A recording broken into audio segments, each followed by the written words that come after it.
Welcome back to the research rundown. This is really part two of this evidence brief that was put out by the Department of Veterans Affairs and conducted by some contractors that they had hired to do it. And it's a difficult brief to really understand. Quite frankly, it took me a couple hours to understand what was the intent of it? What was the real motive? What we're going to get out of this? Because they obviously put some resources together and paid. I don't know what the budget was, but they paid, I'm sure, a significant fee to have this done. And so there's a number of things that I conclude from it, and so I've already covered some of what it was about. There's an Appendix B, and essentially it's a group of appendices, and there isn't any real conclusion, although you can draw many conclusions from what is published here. So it's a compilation of all this research that's been done when it comes to hyperbaric oxygen and its application to traumatic brain injuries from mild to severe, as well as PTSD. And in the Appendix B, it gives the guidelines on HBOT use. And it's for me, it was misleading when I first looked at it, because then I would believe that HBOT has no value when it comes to traumatic brain injury or PTSD, based on the current thinking or I would say the policies within the VA and the Department of Defense. And so that was very disappointing, at least to see that. But it's kept there up front. It's from 2017.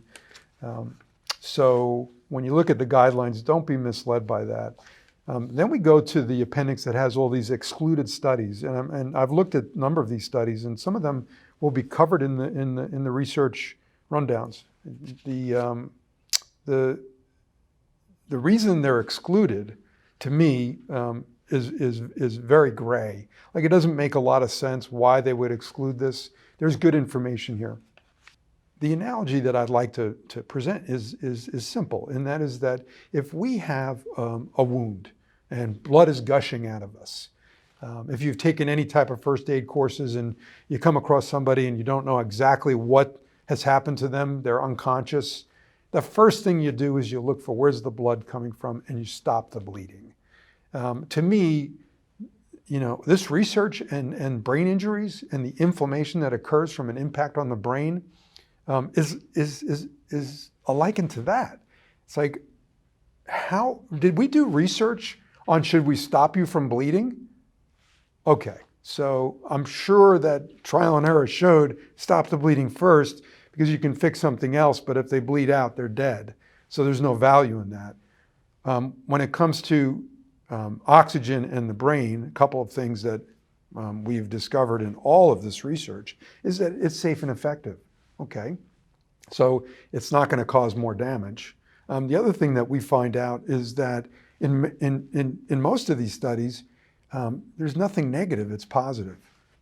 So anyhow, it's pretty obvious to me.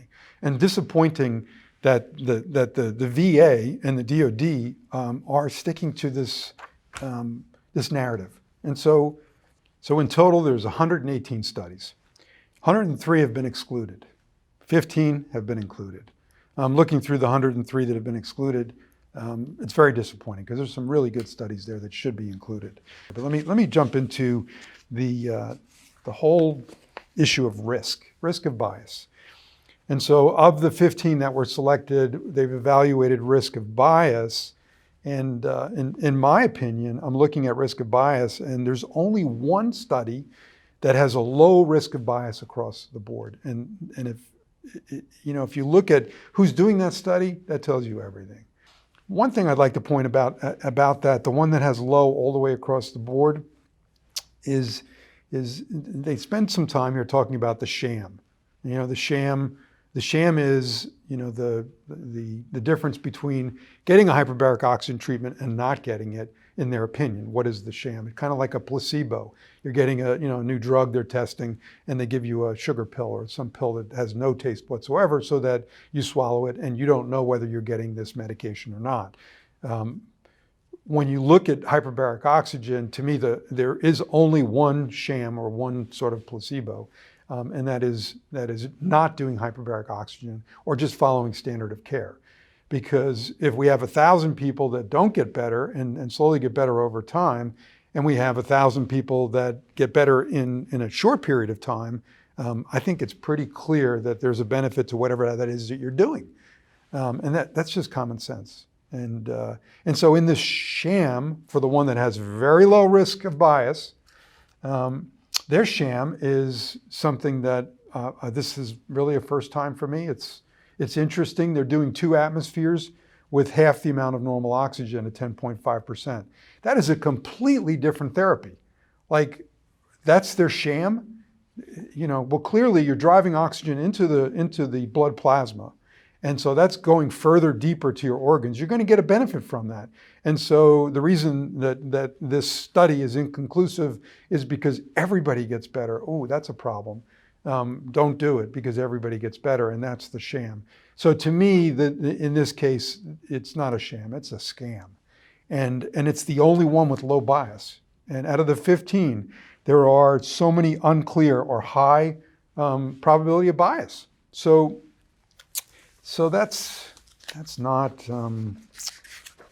getting this high grades, at least from my standpoint. And then we have Dr. Harch, which we're really hopeful to get Dr. Harch in here. And when you look at the risk of bias on Harch's part, and knowing Dr. Harch will tell you that this person has dedicated decades to the use of hyperbaric oxygen in healing many, many things, and he's not made a fortune on it. Not like the low risk of bias person has gotten millions and millions of dollars for what he's done, and charging nearly nothing for all the treatments that he's done, really to just get the truth out. And all his risks of bias outside of 2 are unclear. So what's unclear about Dr. Harch in his study? And so anyhow, at this point, I would say that what this did was this kicked the can down the road, and we're just going to let everybody bleed because we haven't done enough research on the pressure of putting pressure on the wound. And that's all I have for this. And I wouldn't spend a lot of time unless you want to find a lot of great studies, because there's a lot of great studies in there. So it's a great summary for that. Thank you.